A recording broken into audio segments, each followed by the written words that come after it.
하나님의 말씀은 신약성경 히브리서 12장입니다. 신약성경 367쪽 히브리서 12장 1절로 2절 말씀을 봉독합니다. 이러므로 우리에게 구름같이 둘러싼 허다한 증인들이 있으니 모든 무거운 것과 얽매기 쉬운 죄를 벗어버리고 인내로서 우리 앞에 당한 경주를 하며 믿음의 주요 또 온전케 하시는 이인 예수를 바라보자. 그는 그 앞에 있는 기쁨을 위하여 십자가를 참으사 부끄러움을 개의치 아니하시더니 하나님 보좌 우편에 앉으셨느니라. 할렐루야. 주님을 찬양합니다. 우리의 날마다의 삶이 믿음의 삶이라고 한다고 할 때 믿음의 주, 또 우리를 온전케 하시는 주 예수 그리스도를 우리가 잊고는 믿음 생활을 한다고 할 수가 없겠습니다. 우리의 모든 초점은 바로 예수 그리스도 한 분이세요. 네. 그런 점에서 우리가 구약의 아가의 말씀을 나누고 있지만 구약 성경이지만 그 안에서 우리는 예수 그리스도를 발견할 수가 있어야 되고 오늘 우리들이 예수님을 그와 같이 고백하며 또 주님을 더 깊은 만남과 관계를 통해서 주님께서 주시는 은혜를 날마다 새롭게 여러분들이 입고 이 땅에서 갖게 된 어떤 상처나 아픔이나 고통이나 이런 질병들 우리가 벗어버리고 싶은 그 모든 것들을 예수 그리스도 안에서 새롭게 옷 입게 되기를 주님의 이름으로 축복합니다. 자, 지난 시간까지는 히브리서 11장 믿음에 대한 말씀을 우리가 서로 나눴습니다. 특별히 이 믿음장에는 믿음의 인물들을 통해서 우리에게 교훈을 하고 있지요. 그래서 이제 한 분 한 분 믿음의 선진들의 삶의 모습들을 구약에 있는 말씀을 우리가 가지고 함께 자세히 나누었습니다. 자, 이제 12장 1절부터 이제 또 계속해서 이어서 보겠습니다만 특별히 2절에 있는 말씀 믿음의 주요 온전케 하시는 이인 예수를 바라보자. 여러분 이 말씀은 오늘 여러분의 심령에 항상 우리를 뛰게 하고 가슴을 뛰게 하고 또 우리가 자꾸 이 땅에서 실망되고 어려움 당할 때 다시금 새롭게 나를 믿음으로 일으키고 세우는 귀한 말씀이 되기를 축복합니다. 자, 이러므로 자 위에서 쭉 믿음의 사람들 믿음으로 이런 고통과 위험과 염려와 환난과 이런 모든 재난들을 극복한 그 사람들에 대한 이야기를 쭉 했습니다. 자, 그리고서 40절에 11장 40절 지난 시간에 이는 하나님이 우리를 위하여 더 좋은 것을 예비하셨다. 더 좋은 것을 예비하셨다는 것은 이 땅에서의 삶뿐만 아니라 죽어서 그리스도와 같은 부활, 더 좋은 영원한 죽음이 없는 그런 주님의 부활을 오늘 우리가 꿈꾸고 또 소망할 수 있게 하셨다는 그런 말씀이에요. 자, 이제 12장 1절 이러므로 우리가 구름같이 둘러싼 허다한 증인들이 있으니 자, 이 증인들은 위에서 말한 믿음의 사람들입니다. 믿음의 선진들이죠. 먼저 믿음으로 고난을 역경을 통과한 믿음의 사람들 그 사람들이 얼마나 많은지 마치 구름이 둘러싸여 있는 것처럼 그렇게 많습니다. 그러니까 여러분 나 혼자 믿음으로 외롭게 사는 게 아니에요. 지금도 믿음의 동료들이 있지만 이미 그 길을 걸어간 믿음의 사람들이 있단 말이에요. 우리는 새로운 길을 개척하는 게 아니에요. 이미 그들이 간 길, 그 길을 따라갈 뿐이야. 물론 상황과 시대는 다르죠. 뭐 200년 전, 500년 전, 몇천 년 전의 사람들이지만 그들은 그들의 삶 속에서 그 시대에 맞는 믿음의 삶을 살았는데 오늘 우리는 이 시대에 주어져 있는 상황 속에서 믿음으로 우리가 살아가는 그런 시간과 장소가 다를 뿐이지 믿음으로 살아가는 건 똑같단 말이에요. 믿음의 법칙은 똑같단 말이에요. 시대를 초월해서 믿음의 법칙이 달라지는 게 아니에요. 환경은 달라질 수 있어요. 어떤 사람은 정신적인 고통을 당할 수도 있고 어떤 사람은 육체적인 고통을 당할 수도 있고 그렇죠? 또 어떤 사람은 실질적으로 핍박을 당할 수도 있고 어떤 사람은 또 다른 유의 어려움이 있을 수 있잖아요. 그런 외부적인 환경은 다를지라도 이 믿음의 법칙은 똑같아. 어떤 어려움이 있어도 믿음의 법칙을 적용하는 데는요, 과거 몇천 년 전이나 몇 백 년 후나 똑같단 말이에요. 그래서 하나님 말씀을 진리인 줄로 믿습니다. 왜? 그 믿음의 주가 누구냐면 바로 예수 그리스도시기 때문에 그래요. 만약에 예수님이 변하시고 시대마다 달라지고 만약에 그랬다 그러면 우리의 믿음도 달라져야지. 그러나 우리 주님은 어제나 오늘이나 장차 미래에 동일하신 분이란 말이에요. 항상 신실하신, 진실하신, 거짓이 없음, 변함이 없으신 우리 주님이시기 때문에 주님을 믿는 믿음으로 말미암아 이제 나타나는 모든 현상들은 다를지라도 그것을 극복하고 이기는 것은 한 가지뿐인 줄로 믿습니다. 자, 이렇게 우리에게 구름같이 둘러싼 허다한 증인들이 있습니다. 여기 이제 증인이라는 말은 1차적으로는 관람한다, 지켜본다, 뭔가를 이렇게 관전하는 그런 이제 단어로 시작됐어요. 그런데 이제 관전하다 보니까 참여하게 됩니다. 그렇죠? 어떤 경기를 이렇게 구경을 했어요. 구경꾼처럼 관중석에서. 그런데 이제 좀 이제 다른 상황 속에서는 자기 자신이 그 경기장에 이제 들어가서 함께 참여하는 자가 됐어요. 자, 참여하다 보니까 어떻게 돼? 그 경기를 이기기 위해서는 내 생명을 때로는 바치는 그런 일이 있단 말이에요. 그래서 여기 증인이라는 이 단어에는 순교라는 그런 의미가 내포되어 있어요. 세상의 증인이나 세상의 어떤 법적인, 법률적인 대리인이나 어떤 역할을 하는 그런 위치가 아니라 우리는 믿음 안에서 영적으로 하나님의 이 말씀이 진리라는 것을 증거 증인으로서 나타내기 위해서는 때로는 그런 우리의 생명도 불사할 수 있는 그런 자세가 뭐냐? 여기 증인이라는 그런 말이에요. 그래서 사도행전 1장 8절에 성령이 임하시면 예루살렘과 사마리아와 온 땅 끝까지 나의 증인이 되리라. 그러니까 성령으로 충만해야지 그냥 기분으로 마음으로 충만해서 하면 안 돼요. 왜냐하면 우리의 감정은 그때는 막 그냥 뜨거웠다가 금방 또 식는단 말이에요. 교회에서는 막 뜨거운데 집에 가면 또 싸늘해. 그럴 수 있잖아. 환경이 또 그렇게 만드니까. 그러나 성령 충만하면 환경이 그래도 내 영혼이 충만할 줄로 믿습니다. 내 감정이 충만한 게 아니에요. 내 영혼이 충만해야지. 그러니까 여러분의 아멘하는 이 아멘도 그냥 이 생각에서 감정에서 야치 나오면 안 돼. 여러분의 영혼이 그것을 받아서 어떤 어려움이 있어도 주님 아멘입니다. 나는 이것을 믿습니다. 그리고 이것을 가지고 내가 끝까지 내가 살 것을 주님께 나의 각오를 표현합니다. 그런 뜻으로 아멘을 해야지. 그냥 뭐 아무렇게나 아멘 하면 안 돼. 그렇게 중요한 마음을 갖고 여러분의 영혼이 하나님의 말씀이 계시니 주님 죽어도 좋고 주님이 내 생명을 사셨으니 내 생명도 주님의 것입니다. 얼마나 간단해요. 뭐 이게 복잡한 도식도 아니야. 간단해. 그러나 이 간단함 내에서는 우리가 정말 믿음으로 주님을 전적으로 신뢰하고 나의 생명을 맡길 수 있는 믿음이 있어야 된단 말이에요. 이건 무슨 지식으로 가르쳐준다고 되는 게 아니에요. 말로는 따라할 수 있지만 그의 삶으로 따라할 수가 없는 거란 말이에요. 자, 그러니까 교회는 뭐냐? 증인 공동체라 이런 표현을 써요. 증인 공동체.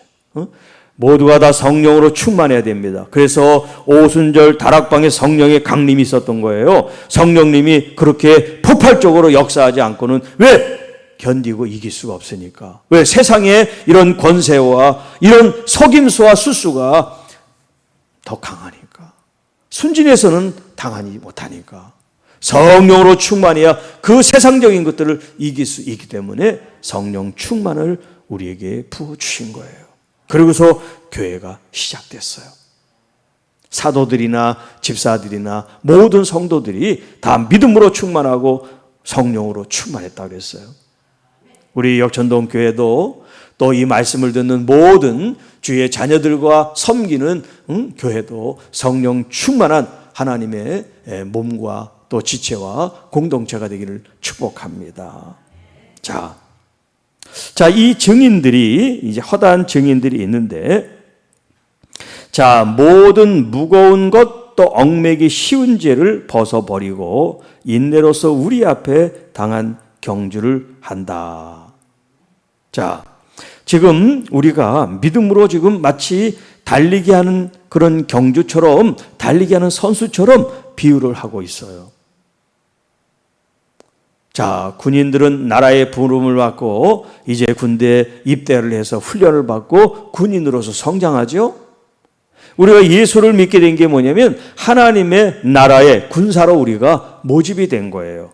우리가 신분적으로나 관계적으로는 주님의 자녀임에도 뭐 확실합니다만은 또 한편으로 얘기를 하면 우리가 하나님 나라의 용사로 부름을 받은 거예요. 이 용사들은 입대를 해서 사사롭게 자기의 삶을 내려놓고 오직 전적으로 공적인 일에 헌신된 사람들이란 말이에요. 자, 여기에 이제 경주, 어떤 그런 경쟁하고 달리는 그런 비유를 하고 있어요. 푯대를 향하여 달려간다 하는 표현을 쓰고 있죠. 우리가 주님의 이 말씀을 가지고 힘있게 달려가는 그런 사람들인데, 달리기 선수에게 여러분 무거운 짐을 지고 달리기를 하는 거하고 짐을 다 벗어버리고 달리는 거하고 누가 더 홀가분하고 목적지에 빨리 갈 수 있겠어요? 여러분, 어떤 완전 무장을 하고 무게를 가지고 달리기를 하는 것은 체력을 단련하거나 인내력 이런 것들을 위해서 하는 거지 빨리 달려가는 어떤 경주를 위해서 무거운 짐을 지는 게 아니란 말이에요. 경기를 위해서는 짐을 벗어야 돼. 그래서 달리기 선수들 보세요. 긴 팔도 안 해. 짧은 팔, 핫팬츠 이런 걸 입고 뛰는 거야. 왜냐하면 소매가 긴 거, 다리가 긴 건 그만큼 바람의 저항을 받기 때문에 우리가 모르지만 미세한 이런 기록을 세우는데 저항을 받는단 말이에요. 그러니까는 맨몸으로 하면 제일 좋지만 그럴 수 없으니까 가장 간편한 이렇게 뭡니까 하여튼 그렇게 간단하게 옷을 입단 말이에요. 저항을 받지 않으려고. 자, 여기 우리들도 마찬가지예요. 무엇을 벗어야 되냐면 무거운 걸 벗어야 된다는 거예요. 여기 무거운 거, 무겁다는 것은 중하다, 가치 있다는 거예요. 이 세상에서 말하는 가치, 중한 거 이런 거를 우리가 내려놔야 돼. 하나님의 나라에서 달리기를 하고 하나님 나라의 부름을 받은 사람은 이 세상의 가치를 내려놓을 수 있어야지 그걸 계속 붙잡고 가면 안 돼.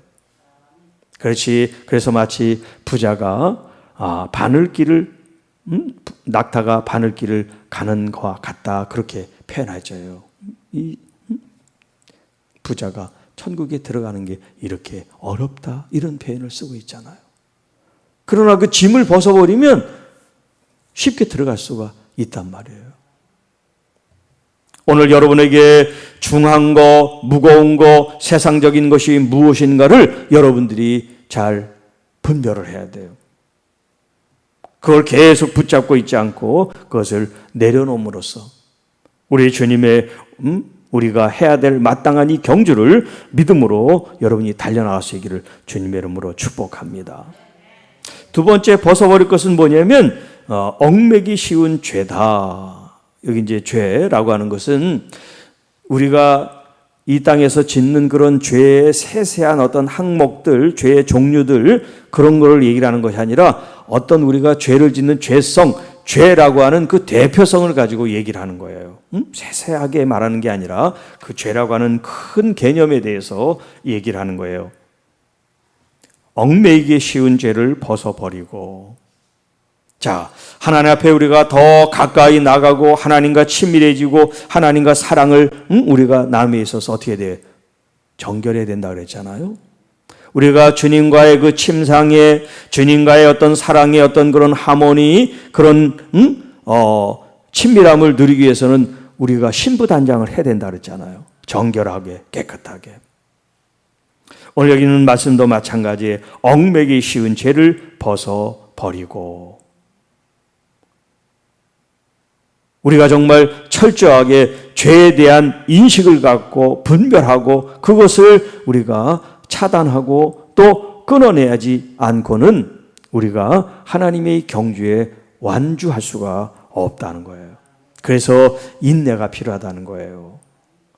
인내, 기다림이 필요하고 참을성이 필요한 거예요. 자, 우리 앞에 있는 이 경주를 이제 무거운 것과 또 얽매기 쉬운 것을 벗어버리고 오래 참는 이 참는 마음, 인내하는 이 마음을 가지고 우리가 지금 열심히 달려가고 있습니다.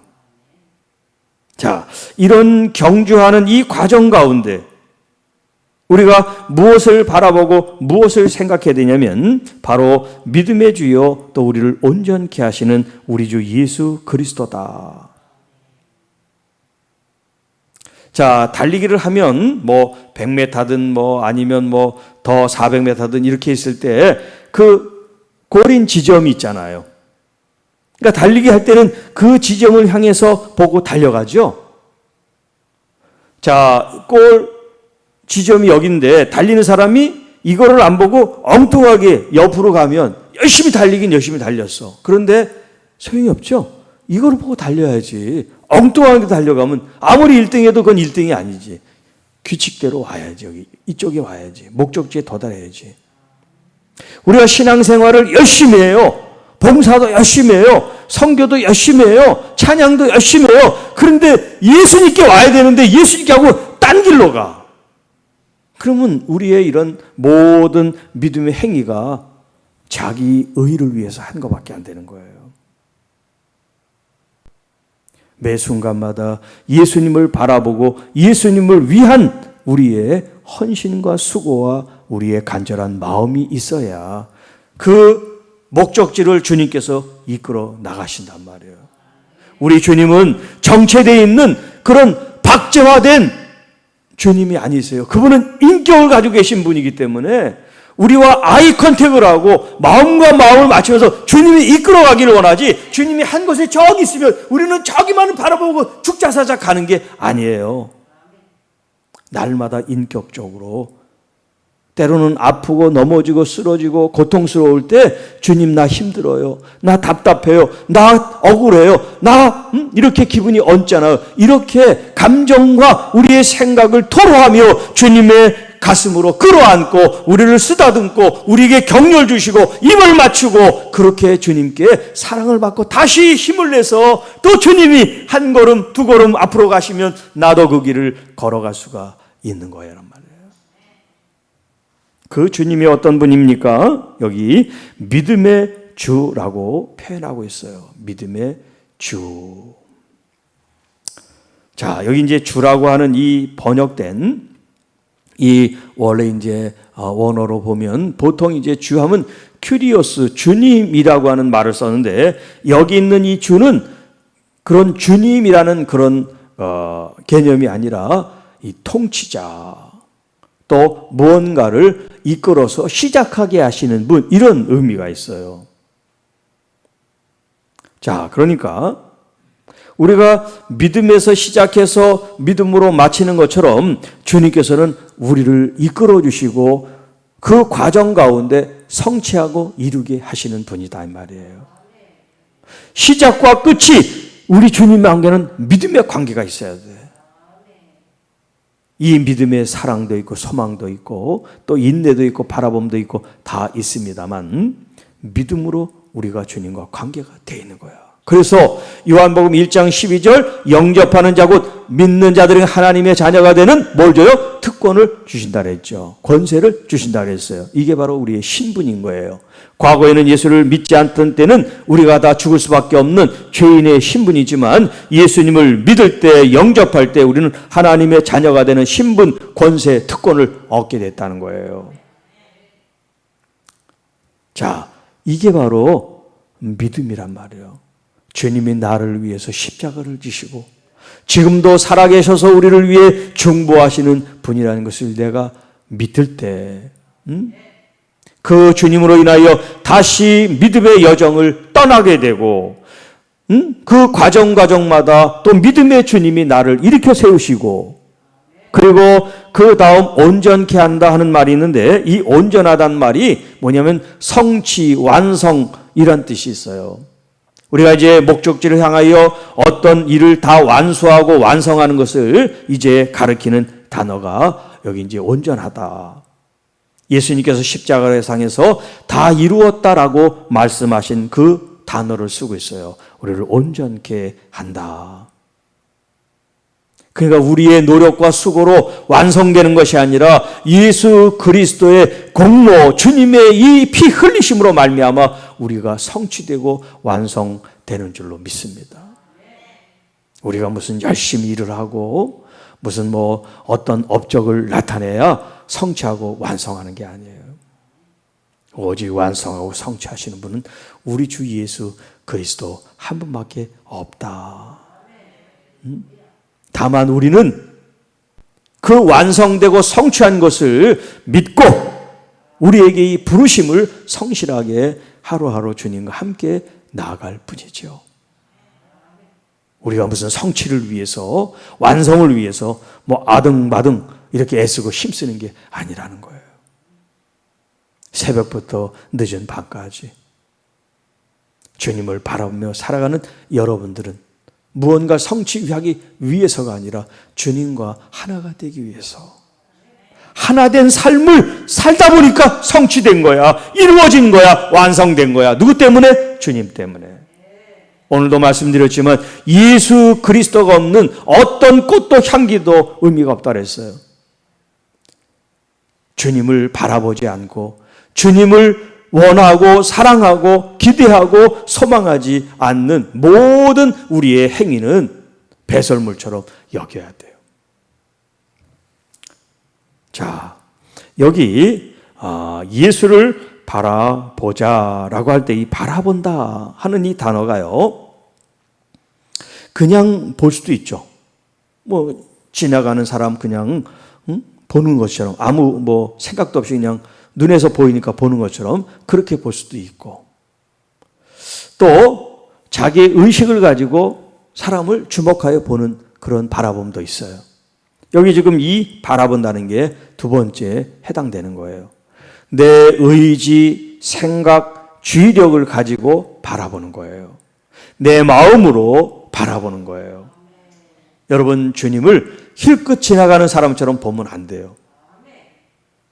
우리가 신앙생활 하면서 주님을 만약에 그렇게 내가 주인이고 주님은 엑스트라처럼 주님이 이렇게 지나가는 관객처럼 그렇게 여러분들이 돼서는 안 돼요.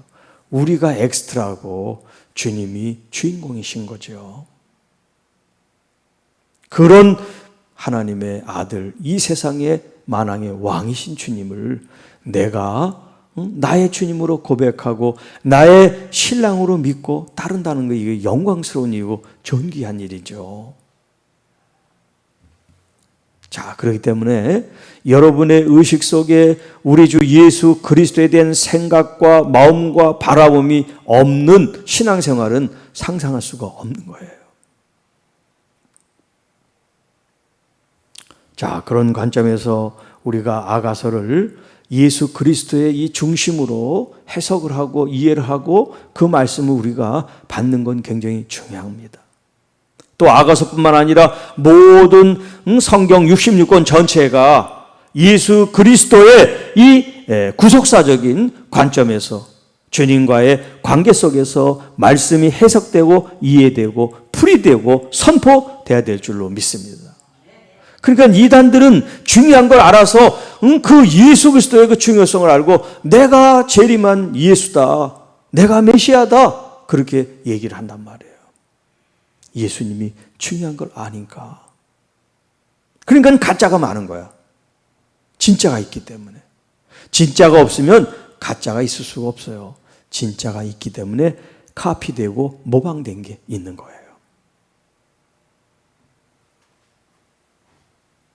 이제 여러분들이 성경 공부를 하든 말씀을 읽든 아니면 말씀을 청취하고 그 말씀을 묵상하든 그 말씀 속에 예수 그리스도가 항상 녹아져 있기를 축복합니다.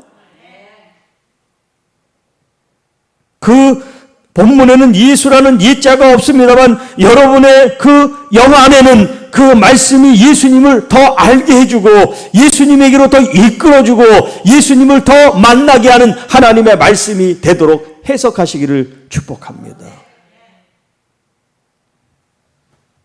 자, 이렇게 믿음의 주에 우리를 온전케 하시는 이는 예수님을 바라보는데 우리의 마음과 정성과 뜻을 가지고 항상 바라볼 수 있는 그런 의지를 가지고 주님께 나가야 되는데, 자, 그 예수님은 우리를 위해서 어떤 삶을 사셨습니까?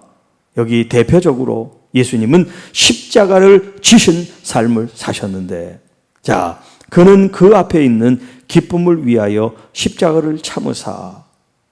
여러분, 십자가가 기쁨이에요? 죽는 게 기쁨이에요? 아니죠. 그럼에도 불구하고 예수님은 왜 기쁨이라고 했을까요? 십자가 자체는 고난입니다. 그러나 이 십자가를 통하여 많은 영혼들을 구원하는 것이 주님의 궁극적인 기쁨이요, 또 주님의 그 마음의 그 즐거움이라고 지금 표현하고 있는 거예요. 지금 당하는 이 고난이 고난이고 아픔이고 괴로움이에요. 그러나 이 고난을 통해서 우리에게 주시는 유익을 생각하면 그 유익은 감사고 기쁨이고 영광이고 하나님께 존귀를 돌릴 수 있는 거란 말이에요. 그래서 여러분, 주님과 하나 되는 기쁨, 주님께서 우리와 함께하는 이 사랑의 나눔을 통하여 주시는 이 기쁨들이 여러분에게 더 충만해지기를 축복합니다. 그래서 빌립보서는 사실 사도 바울이 빌립보라는 감옥에서 이 서신을 썼단 말이에요. 그래서 옥중 서신이라 그러죠. 그런데 주제가 뭐냐면 기쁨이에요.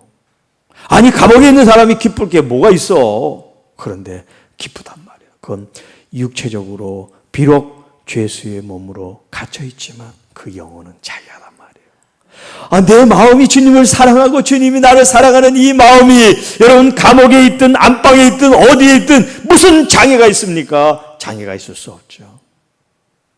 우리가 환경의 지배를 받는다는 건 그만큼 우리의 영혼이 약하다는 거예요. 육의 지배를 받는다는 것은 내 영혼이, 내 속사람이 그렇게 강하지 못하다는 거예요. 내 속사람이 강하면 이 육적인 거는 아무것도 아니에요. 사도 바울은 바로 이 육적인 모습은 많은 어려움과 아픔을 겪었지만 그의 속사람은 누구보다도 강건하고 주님과 하나 되는 성령이 충만한 사도있음을 우리가 보잖아요. 자, 십자가를 참으사 부끄러움을 개의치 아니하시더니. 여러분, 십자가를 지실 때 주님께서는 다 벗겨졌어요.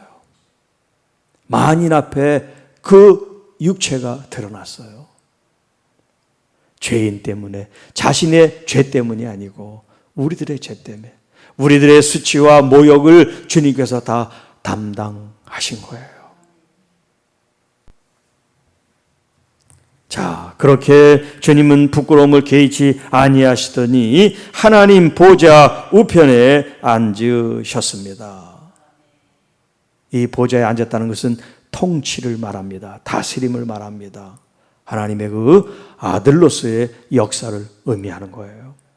지금도 그 보좌에서 우리를 위하여 말할 수 없이 탄식하며 기도하시고, 우리가 알지 못할 때 주님은 우리를 영으로 알게 하시며 중보하시는 줄로 믿습니다. 그래서 여러분, 방언 기도가 우리의 어떤 의식으로는 알아차리지 못하지만 영으로 기도하기 때문에 영적인 어떤 문제, 영적인 어떤 돌파 위험들에 있어서 이런 방언 기도가 그런 능력을 나타낸단 말이에요. 성령은 영이시기 때문에 우리의 영과 영이 교제하고 교류하고 화합해서 이루는 기도가 영의 기도란 말이에요. 영의 호흡. 자, 이제 말씀을 정리합니다. 오늘을 살아가는 여러분들에게 이 땅의 환경과 외부적인 요인으로 많은 어려움과 많은 고통과 많은 위해와 핍박이 있을 수 있습니다. 그러나 나만 이런 어려움이 아니라 믿음의 선진들도 다 그들 나름대로 그런 믿음의 과정 가운데 고난의 역경을 거쳐갔어요. 그런데 그들이 위대한 것은 믿음으로 승리했기 때문이고, 어떤 일이 있어도 하나님에 대한 이 말씀의 증인, 이 언약의 증인으로서 그들이 삶을 살았다고 하는 것입니다. 오늘 우리 또한 주님께서 우리를 증인으로 부르시고 이 땅에서 경주자로서 사사롭게 살지 않고 부름받은 자의 삶을 살도록 요청하고 있습니다. 세상적인 것들을 내려놓고 오직 주님께 더 체질화되고 주님과 더 하나가 될 수 있는 그런 영적인 상태를 통해서 우리 주님께서 여러분을 부르시고 또 여러분 안에서 이루실 하나님의 그 거룩한 일들이 여러분과 우리 교회를 통하여 아름답게 성취되고 완성되기를 주님의 이름으로 축복합니다. 날마다 매 순간마다 모든 다른 거는 잊어버려도 우리 주 예수 그리스도를 잊지 않는 여러분들이 되시기를 주님의 이름으로 축복합니다. 마음속에 나의 주인, 나의 왕, 나의 신랑 되는 주님을 늘 마음으로 또 여러분의 속사람의 그런 간절함으로 주님을 바라보고 의지하고 믿는 믿음의 성도들이 돼서 어떤 상황이 있어도 믿음이 여러분들을 극복하게 하실 거고 우리 주님이 여러분을 끌어안고 싸매시고 보호해 주시고 또 여러분들을 가게 하실 줄로 믿습니다. 기도하겠습니다. 주 하나님 아버지 감사합니다. 우리의 삶은 많은 어려움에 직면해 있고 또 우리가 원치 않는 질병으로 고통을 받을 수 있습니다. 그럼에도 불구하고 우리가 주님의 증인입니다. 또 우리가 주님의 지체입니다. 또 주님의 신부들입니다. 또 주님께서 부르신 교회입니다. 이 부르심에 합당한 삶을 살 수 있도록 우리 주 예수 그리스도를 믿음으로 바라보고 믿음으로 사랑하고 믿음으로 하나가 되는 은혜를 더욱 부어 주옵소서. 보혜사 성령님, 우리의 속사람을 강건케 하시고 뜨겁게 하시고 이 마음이 변치 않게 하셔서 하나님께서 원하시고 바라시는 그 거룩함과 온전함으로 우리를 이끌어 주시옵소서. 우리 구주 예수님의 이름으로 감사하며 축복하며 기도하옵나이다. 아멘.